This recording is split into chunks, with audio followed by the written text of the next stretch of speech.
दोस्तों, 45 साल के बाद एक पिता की क्या व्यथा होती है उसके बारे में प्रस्तुति सर।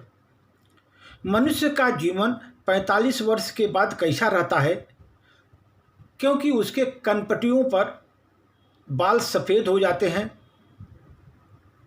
और वहाँ पर सफ़ेद जैसे आसमान में बारिश के बाद आसमान सफ़ेद होता है, वैसे उसके जो है बाल जो है सफ़ेद हो जाते हैं कनपटियों पर। वह जिम्मेदारियों के बोझ से झुकते हुए उसके कंधे, जिंदगी की भट्ठी में खुद को गलाता हुआ, जिंदगी की भट्ठी में खुद को गलाता हुआ, अनुभव की पूंजी हाथ में लिए, परिवार को वह सब देने की जद्दोजहद में जो उसे नहीं मिल पाया था, बस वह बहे जा रहा है, वह बहे जा रहा है समय की धारा में। सर, वह बहे जा रहा है समय की धारा में।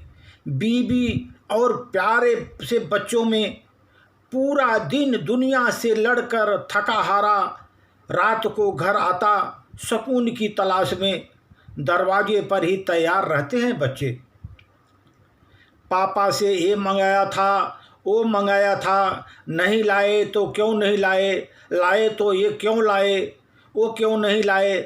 अब तो क्या कहें बच्चों से कि जेब में पैसे थोड़े कम थे, जेब में पैसे थोड़े कम थे इसलिए नहीं लाया। कभी प्यार से कभी डांट कर समझा देते हैं उनको।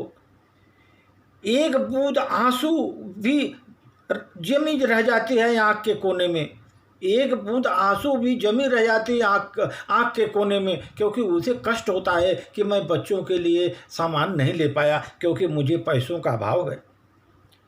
लेकिन वो दिखती नहीं, वो बच्चों को, उसकी आँख के आंसू बच्चों को दिखती नहीं।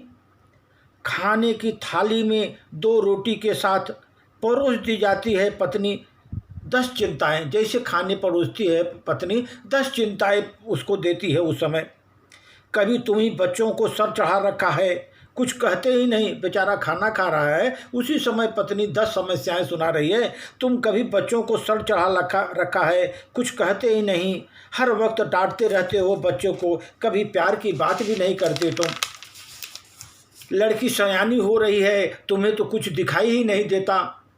लड़का हाथ से निकला जा रहा है, तुम्हें इसकी फिक्र ही नहीं है। पड़ोसियों के झगड़े, मोहल्ले की बातें, शिकवे शिकायतें, दुनिया भर की